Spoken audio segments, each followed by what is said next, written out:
Three. Go. Hey, it's All Things 3D, live from the show floor, Real 2015. We're here in San Francisco, down on the wharf. Let's pan over here. Let's check this out. Let's see what we got over here, Mike. Okay. And we've got a special guest here that we just ran into, just a walker, passerby that we ran into. What's your name, sir? Jeffrey. Jeffrey, tell us what were some of your highlights that you found at the show? Well, the highlights for me is simply this. Practically everything here is something that I'm familiar with. And I've been familiar with for the last 30 years. Except that 30 years ago, most of this was very difficult and unimaginable that it would become currency as it has become today. So really trying to take this situation with certain resources, certain ideas, very fringe, it's like years ago, and now suddenly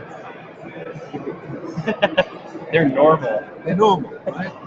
And the new normal is quite extraordinary because the technologies that are forming are extremely positive. It's amazing. And this is the first year of the show, and there's already quite a number of people supporting it. We've got people like Leica and Talk on Autodesk, who's a big supporter of it. A lot of really fun gadgets. What was your favorite gadget so far?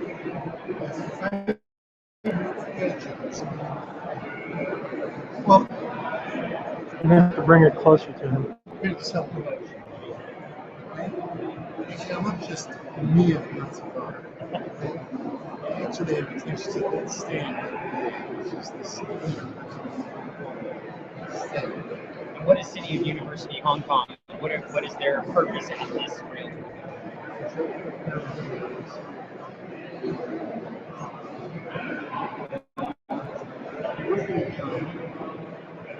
Together with an institution called the Dunwan Academy. They look after the so-called Dunwan caves, which are an extraordinary research and programs.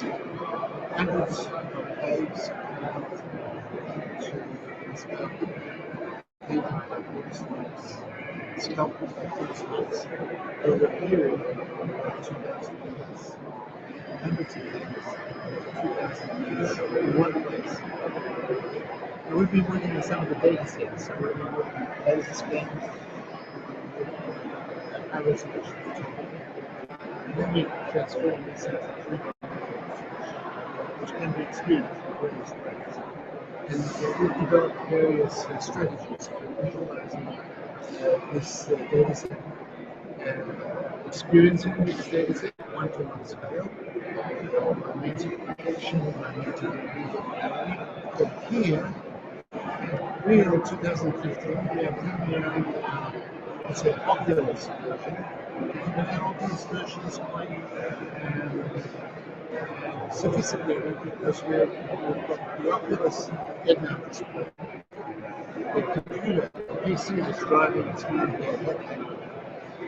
There's also a Kinect sensor which is tracking limited space. And there's also a leap sensor on the Oculus which is looking at your hands and body. So if you look down, you can see yourself. You can see yourself reaching for work. And you can walk around on that carpet there and actually walk around inside one of the caves, one to scale. So you can walk around in a virtual using the Oculus VR. You can walk around a 2,000-year-old Chinese cave, Buddhist cave. Unbelievable. Well, thank you so much, Jeffrey. It was a really great time talking with you. We're going to go walk the show floor. And what else we can find? Take my card. All Things 3D. Actually, it's working for, I'm working with Occipital, and we're making a headset. All right. I'll give you my card. So we're going to keep walking around Real 2015. There's all kinds of exciting stuff. Yesterday I was in the office. Thank you. Thanks, Jeffrey. And just going to keep walking around. Let's see what we find, Mike. Okay. We've obviously got Giga Macro here. you. Who do we want to talk to? You choose. Okay. Hi. How's it going? How you doing today? We're All Things 3D podcast, and we're live YouTube on channel. Google Hangouts. And just wanted to find out what you guys are doing. So I'm founder and CEO. This is Scott McGregor, the other founder. We make a 3D scanner. It's called the SuperCube scanner. So this scanner is a desktop scanner that's designed to scan high precision objects. So our current focus in the marketplace is scanning ears, so that we can make hearing aids, custom adapters for Bluetooth and hearing aid music devices. So the way that our scanner works is you take the ear impression, stick it in our scanner. The scanner takes about 2 minutes to scan. We're partnered with Recap, Autodesk Recap API. We send our data up to the cloud. It's turned into a model within 15 minutes, and it's sent back into a manufacturer. So we enable the manufacturer. We can scan anything that's currently at about a 4-inch volume, but in the future, we'll have bigger boxes where we can scan bigger objects, send the manufacturer files immediately. We can enable amendment, point of sale manufacturing, everything that people have been promised, everything 3D. This is like Invisalign for the ears. Exactly. Yeah, exactly. So I can see this in like every Costco hearing aid department on Earth, right? So Earpieces obviously are just the start. Just the What we're start. trying to explain is device. You can download applications at every mall, every doctor, whatever, and it's perfectly. And then you can also Bring the model mic up in the closer. cloud by people that know how to do that wherever they are in the world, and then send to a local 3D printer so that in about an hour or bigger devices that sometime that same day you can have home delivery or home delivery. Oh, really awesome. And so what is a SugarCube system with the software? What does that generally run? So we sell it for $2,500. We have a per model fee at this point. It's $1 per model. We offer like a cell phone cable box. You pay $100 a month. However many scans you do, you pay $1 per scan, $1 per model. Sent directly to you. Now, one of the nice things about this is, if let's say we're making swim gloves, we can put the ear impression in here or custom hearing protection.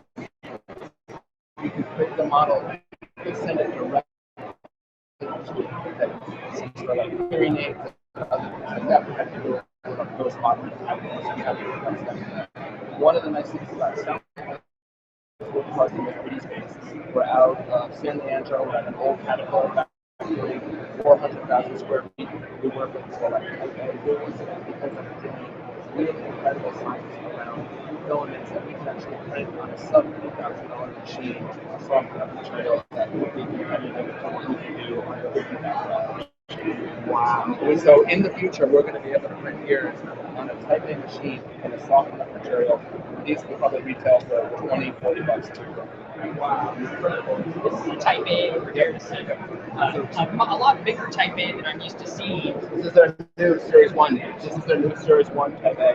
One of the benefits is with this ecosystem that we're part of, Bay Area Advanced Manufacturing Hub, we don't have to have printers. We can test on the Type A doesn't need to have scanners. They can use our scanners to scan and print the new filaments and all sorts of stuff like that. So we're learning a lot working together, not having to have all these resources, competing with some of the bigger competitors out in the world. Incredible. Well, thanks so much for your time, Sure, Ben. thank you. Scott, good luck to you. Yep. Thanks for coming to Real 2015. And you can check us out on All Things 3D. We will definitely check you out. If you ever want to come by Barry or Hub in San Leandro, it might be worth another trip. You see a lot of cool stuff out there. I can't wait. Yeah, you can. Am I still on? Yeah, we're live on all the time. All right. Yeah, we're gonna keep rolling. We're walking around. Awesome, man. All right. Thanks for your time, guys. All right, see you soon. Thank you. All right, we've got another. Hey, another hey Chris, booth over here. before we get started, try and keep the mic at the same, either bring it in his face more or bring yours down because I keep having to ride the mic level. Hey, how's it going? Hi. We're All Things 3D. We're live on a Google Hangouts right now. Okay. And hi, world. And we wanted to find out from you, Giga Macro. Tell us a little bit about yourself. Okay, well, Giga Macro Macros machine, the SIFT. It's a robotic system that will photograph objects that are small to medium size. It robotically shoots them using image mosaicing and focus stacking, and then it stitches it all together into an extremely high resolution image that can then be shared online and annotated and measured without shipping your object. You can photograph your very precious object and then share it online down to the micron in color. Wow. So say that again. Focus stacking. That's like HDR, but with a focus, right? A good way to explain it is using this diagram. Is we use image mosaicing, which photographs in one layer, and then zoom in and shoot another focus stack, zoom in another one, however many you need. All those focus and image mosaic images together into a gigapixel image. And are you? And so you're basing the software. You're stacking the software. You're using this software or your own software. It is off-the-shelf software, and it's all put together by our machine and our workflow process. So you got some little, So- looks like you've got a lot of bugs and kind of organic shapes, and That's she's right. got a lot of models up here on a nice big display, showing the absolute detail down to how many microns did you say? 1 micron precision. So here she's going to do one demo.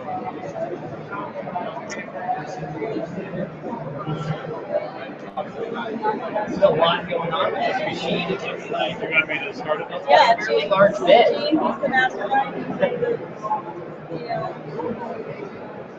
technology. Giga macros. He's How's it going? I'm Chris. Hi, nice to meet you. This is Gene Cooper. Hi. Yeah, what would you like me to talk about? So where's Giga come from? Gigapixel. So high resolution images of small subjects and small specimens. There are all different types of research, education, science, technology, manufacturing.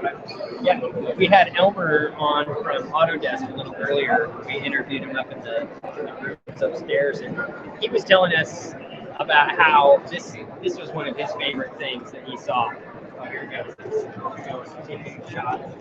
And see how the Smithsonian only has about 2% of their actual artifacts on display or open to the public, essentially, which is unfortunate, but at the same time, they have to preserve them.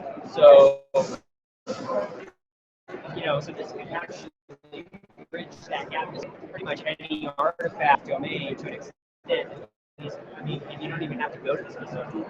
Right in the classroom. Not only that, but then it's digitally preserved at extremely high resolution. So, heaven forbid something happens to that object, if you have it shot at this high resolution, you'll be able to look at it at the finest detail and in color. This is incredible technology. It's a live Oh, yeah, it's like big. It's a little hard to see. I apologize. The sun.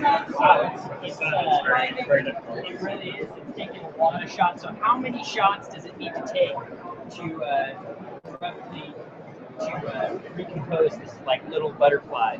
Anywhere from a couple hundred to 50,000. So any range in there is scalable. So we pick the resolution that you want, put it in, and then it'll calculate how many images it needs to produce that for that subject.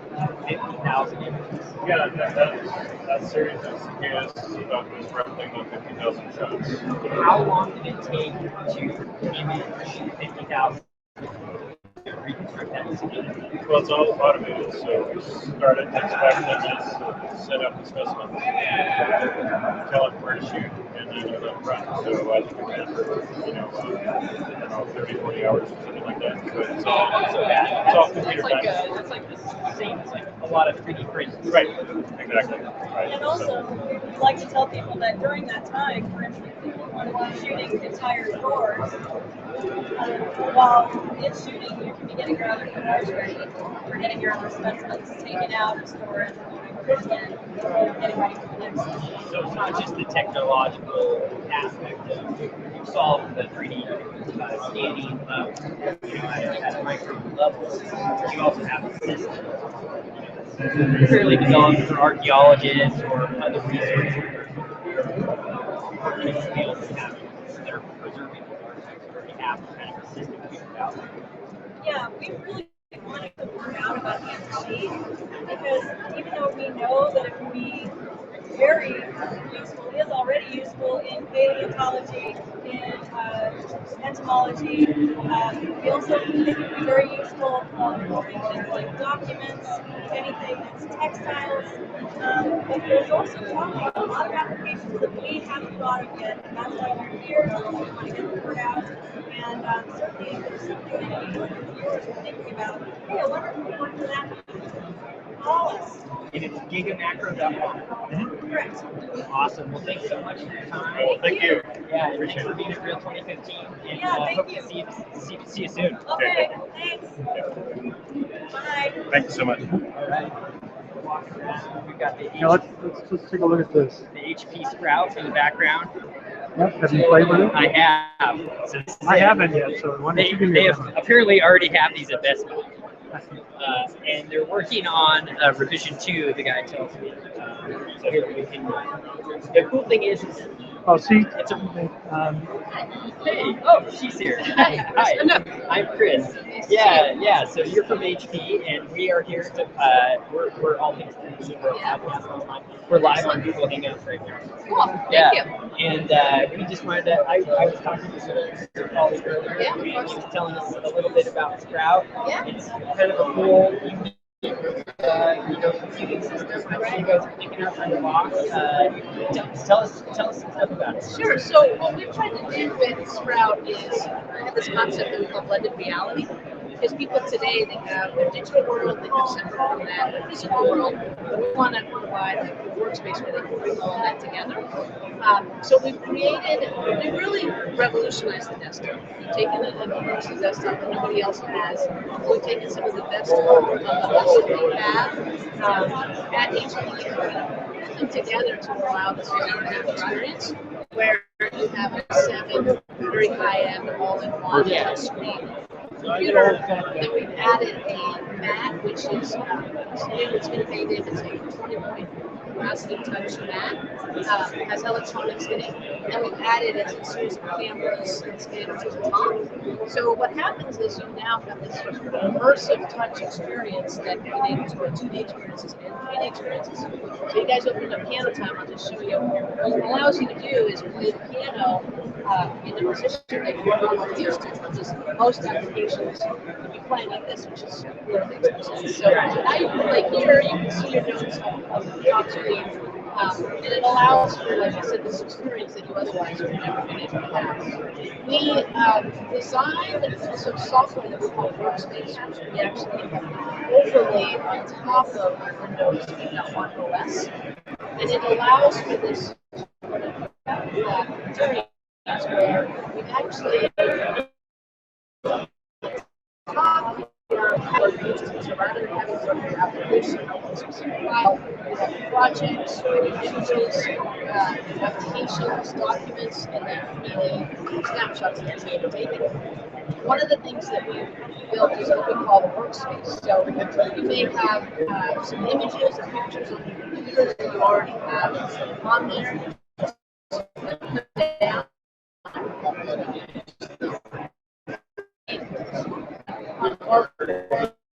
Love this. If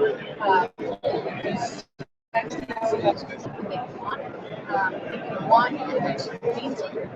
We actually add a stylus as well, but it does also support touch.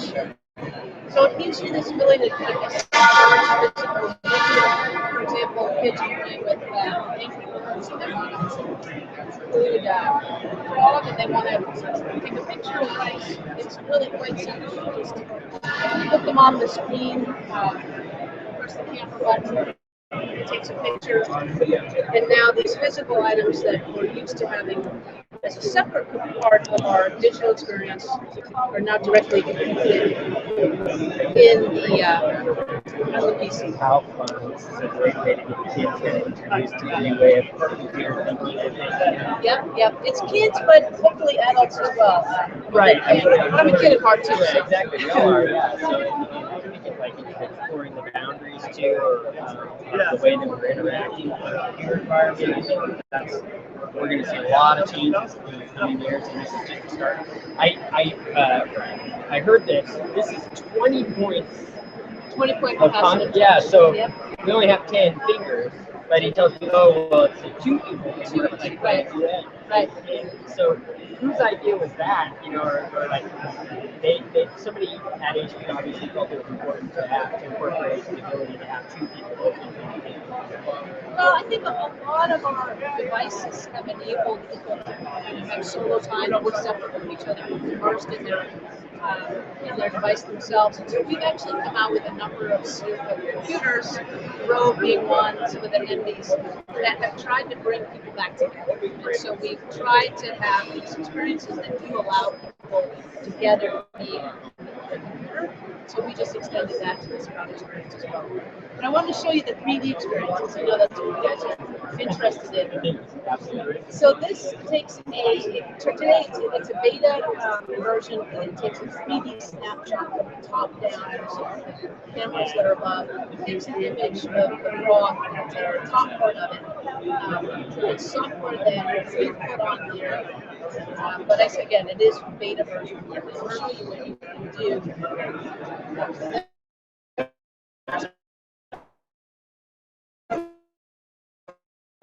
Frog now. Take a picture of them, and you can see. They use the same pattern type process. Like I said, it's beta version, so you want to, but it's very easy. You should try it. It's easy to manipulate.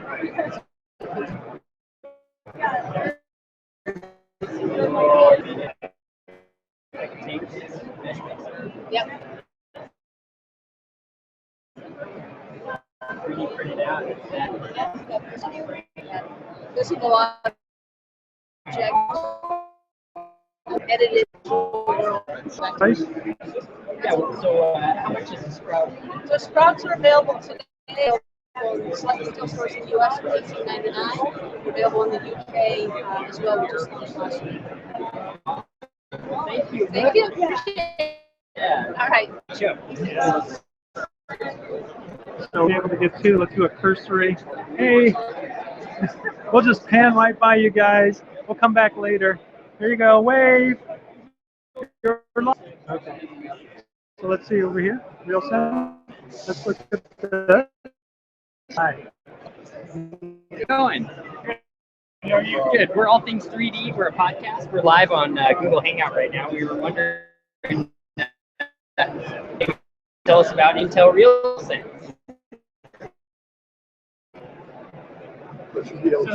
These are experts.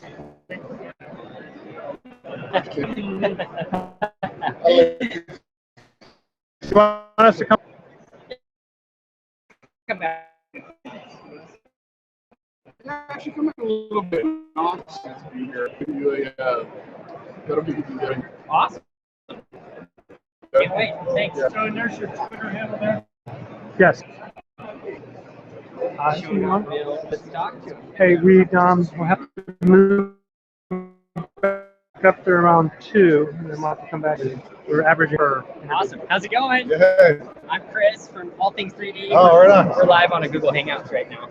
All right, you want to see a part run then? Yeah, let's check it out. So we've got Al, and he's showing off from Autodesk CamWorks.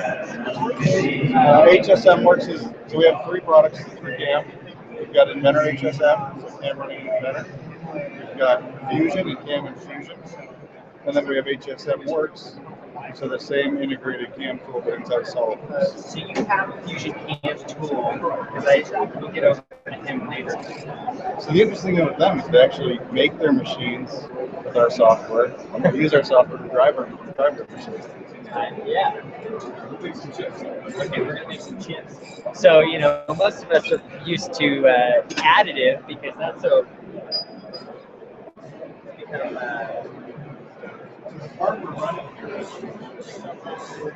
Should bring the mic up. Loading in a block of aluminum. We're going to cut out a block of aluminum. This part was done on a 3D printer. It took 2.5 hours. It was $60 worth of material. We're going to run this out of a $6 block of aluminum. It's going to take 7 minutes. I know, that's incredible. subtractive. As I've done interviews with their purpose. Dan Kopp, the dentist, who also does CNC, but obviously on a smaller scale. On my Form 1, it would take like 8 hours to do a dental, where a CNC machine did it in less. It's actually fun to watch, right? So here it is. It's doing this machine. This is a Haas. Haas BF2. It's a BF2, and it does auto tool changing. So one head's already planning ahead. So here it is, chipping away. Look at that. Gotta love these Haas mills. These are made right here in California. Oxnard, yeah. Oxnard, So Calabasas area. how long before you have to replace the bit? So The mill. we've run half a dozen parts. We'll probably run all 30 of them and use the same bit at another trade show. It's a little harder. It's a lot more fun to watch drive. It's a little harder on the tool, but it's just a lot more fun for guys that haven't seen machining to see the chip.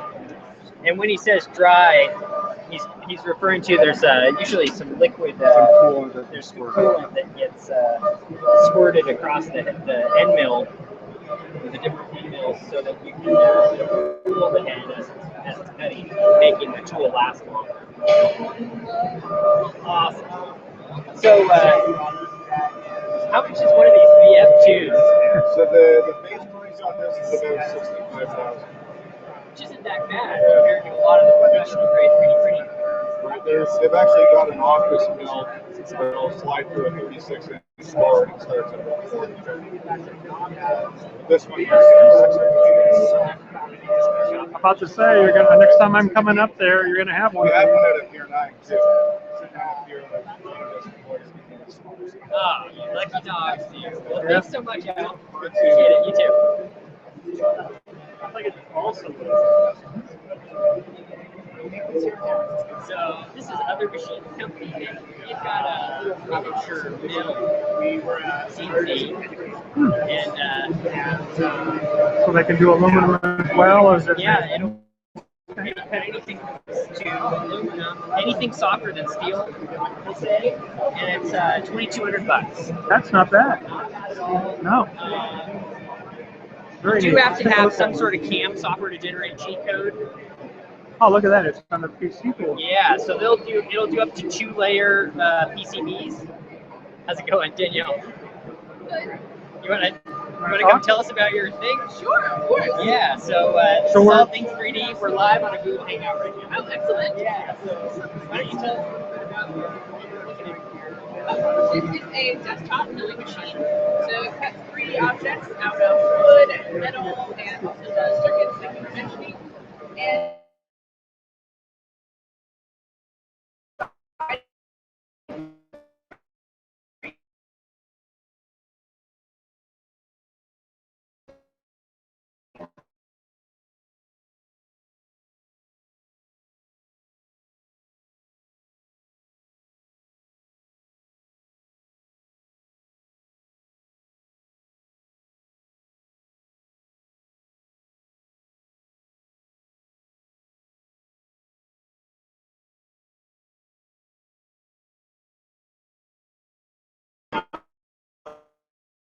So what's the build volume?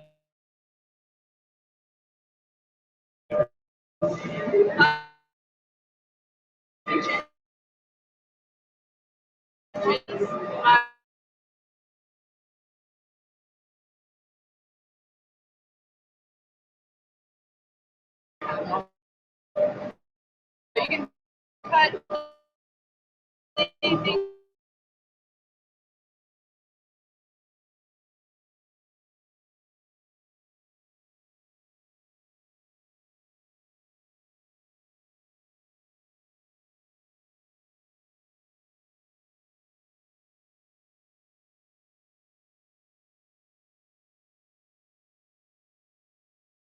in aluminum, brass, things like that. So this was just a fun example that we did in the service of food, but we use this as a test to measure drift. So if you have any kind of drift over tens of thousands up and down oceans, you will be able to see food in aluminum.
Yep, we just lost him.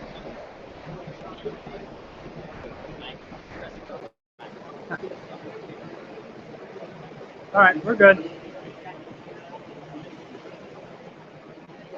Our new Iris drone.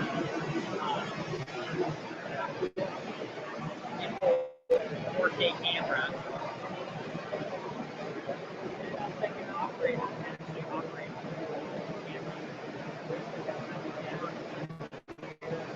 Let's get closer.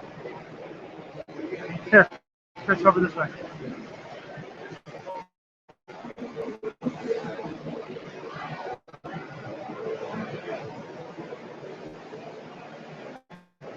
So another great, each one of these pilots has an iPad mini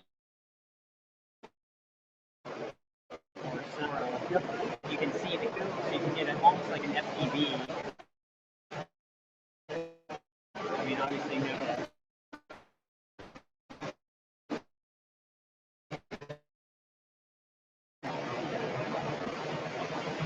Well, if this goes to, let's say, an iOS 6 or 6 Plus with fun, you could get that goggle experience. Right. I could maybe go to I the forget. landing gear.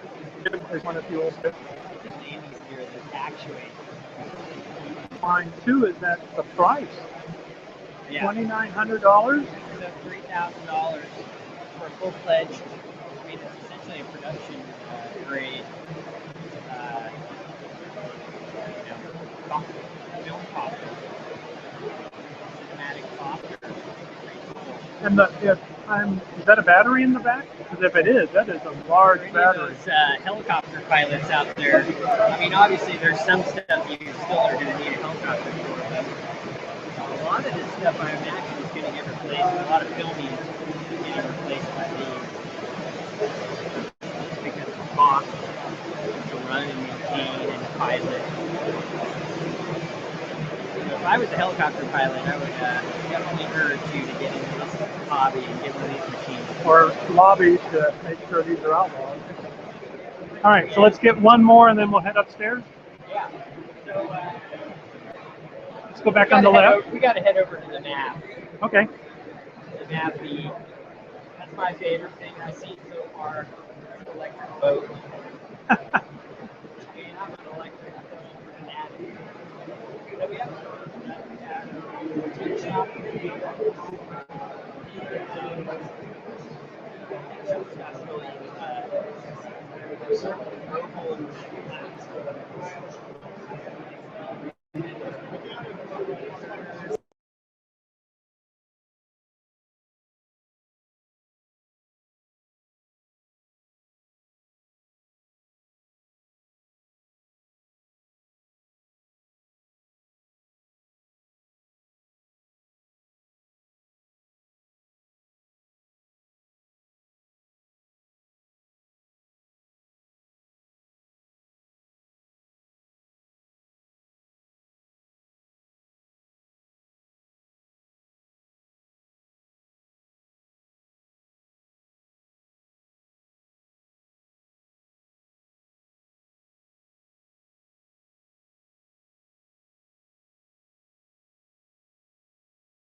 Yay. Yeah. All right.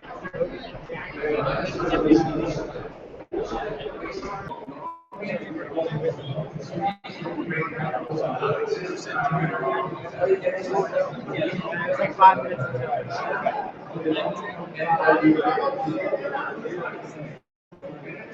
And yeah, it's got active suspension on a boat, on a catamaran rubber boat.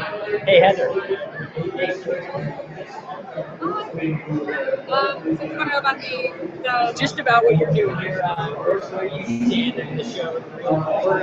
I'm Chris from All Things 3D, and we're here live on the Google Hangout right now. We're just trying to tell our listeners about you and your promotion. Yes, I'm on our maritime. Thank you. I'm with the office of the CTO, Chief Technology Officer, Jeff Wolsey, and one of the things that our team does is we look sort of at the horizon of emerging technologies and industries in areas that don't explicitly have like Autodesk software doesn't explicitly touch but could. So one of those big spaces is maritime. There's a lot of movement in the maritime space. And a lot of people that work in maritime do use our tools, but our tools aren't explicitly designed for those trying to use it. So there's all sorts of considerations dealing with basic currents. Taking pictures underwater is a totally different situation than taking pictures above ground. So with reality capture, you have to account for the way the light bends totally differently. So people have had to rig their own solutions to those problems, and they are doing that. People are doing great work underwater and above water. And we were sort of wondering if we actually helped that. If, like, imagine what people could do if their tools weren't in the way. And so a big thing is just an understanding that we don't know much about the maritime space. So we invested in some equipment that a lot of the big players in maritime are using, and then we're trying to use it. We're meeting the people that made this stuff, that use this stuff, and we're finding out firsthand, okay, like what are all the hangups that you have? What are all those moments where you couldn't do something because software was in the way, or that you had to spend 3 years writing your own program to do something. And what would be different if we took some of that load away from you? So a lot of this is us just like trying to walk a mile in our potential customers' shoes and really get a first-hand understanding of what it would mean to try to do some of this work underwater. So reality capture is one of the more obvious applications for our software underwater, but we're sure there's a bunch of other potential industries that could benefit that just haven't even emerged yet because the tools have been holding them back. And so this has been my favorite thing. Every time I keep coming back and looking at it, and it's called the WAM-V. And can you just like tell us a little bit about the WAM-V, like what it is? Yeah, sure. It's a surface drone. It's an unmanned surface vehicle, and I always get the A mixed up, but it's a wave adjustable modular vehicle. I think it basically you can articulate on really choppy, wavy water, and that's partly why it's posed in this way that it's posed. It's on a special little holder that's holding one of the halves higher than the other to sort of show what would happen if it was driving along choppy waves. If you look at that platform, that's what we care about. That would be what would house like maybe an aerial drone that could be flying and landing, maybe a bunch of cameras or other sensors and equipment. Try to keep that as steady as possible, regardless of the wave conditions. Almost like a gimbal. Yes, basically. So like the whole boat is basically a huge gimbal. So the flat portion articulates separately from the gray portion, and then all of these the arches can all bounce around. Yes, yeah, it's all battery operated.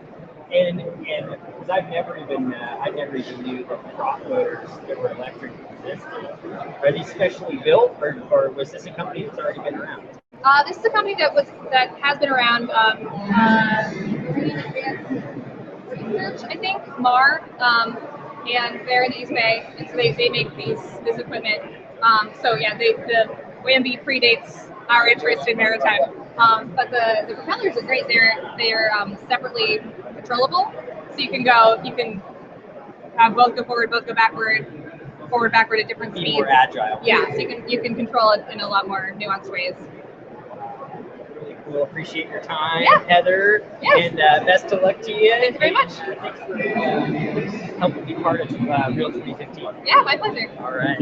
Hey, let's look at Made in Space really quick, and then we'll get upstairs. Yeah, and behind us you can see we've got Made in Space. The guys from Made in Space are here. The first 3D printer on the ISS. Probably not the last. No. So, hi, we got Brad here. Hey, we're all things 3D. We're live on the Google Hangout right now. Are you filming in 3D? No. Well, we got a VR panoramic here. Oh, very cool. Yeah. So, tell us a little bit about Made in Space. So we're the world's first in-space manufacturing company. So this is our technology demonstration printer. This went up late last year. It printed about 14 unique objects, 25 objects in total. Some were printed multiple times for consistency. But really, it was just to see, can we 3D print in space? It turns out we can, and this thing did, and it printed 25 objects without any failed prints. So it's actually really good printing. And that was after surviving a rocket launch. So it's a pretty robust little printer. And so now we're actually setting up the very next printer this year, which will be bigger and better in every way, be higher resolution materials. It can start to, this could only print with ABS plastic. It shows ABS because there's a lot of knowledge out there on ABS, so we don't want to have too many variables that are in zero gravity. But now we're actually printing with aerospace grade materials, things like chemicals, which are really tough and durable. Especially unique about is that they have very little off-gassing properties. So you can start to do things like space hardware that can survive the vacuum of space, and you can start doing things like printing satellite hardware and then just launching it from the space station, rather than having to make it on the ground, build it so that it's robust and it can survive a rocket launch, and then put it in space. So you can start to do mass implementations that way, reduce the redundancies because you can print the thing as you need it from the space station instead of sending up multiple. We now have over 1 billion spare parts on the space station. I'm sorry. Over $1 billion worth of spare parts on the space station, and most of it will never be used. and they have to be there and do something great. So they take up space, and if we could move all those spare parts that we could get just 3D print, we could have more space on space stations for science, habitation, things like that. It dramatically reduces the design cycle. So rather than just put some unique hardware into space and you see how the astronauts use it and how it interacts with other objects in that environment, and then let's say you say, okay, that didn't work out so well, we should redesign it this way. You now have to wait months or years before you can get another rocket launch and send that new design in. Now we can do it with the Ratchet. Part of you describe it right here for a nice little demonstration. This was actually conceived of and put into space, put into an astronaut's hand in 5 days. So that's a new record by a huge margin, right? Which nothing has ever gone to space that quickly, even close to that. So there's a really cool story behind this. I don't know if you want to go into it. We covered it on our show. Oh, okay, cool.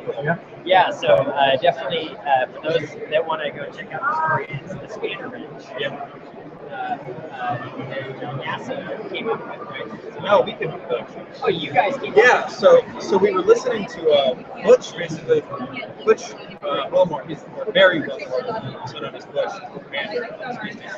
So the device is kind of this magical box for the astronauts. They never knew what was going to out of it. They'd just be floated by and be like, oh, it's done. And then, oh, what did it print this time, So one of the last things it printed was this. And like, oh, I really wish I had a wrench for this thing. And so we heard that over the loop. Our engineers started doing, okay, let's make one. And our CEOs like, we got to make one. So the engineers started making one. And we went through several iterations. We printed them on our ground printer here. And we knew it worked. And we sent it to NASA. They kind of improved it to make sure it wasn't too sharp. Poking one's eye out, like human safety qualification. And they approved it. So I think we were able to print it in 5 days from receiving it. So you have a wireless USB connection directly into the space station? Kind of. They call it the ISS to ground radio or communication link or something. Yeah, essentially a radio. And we have access to it kind of from our office via NASA.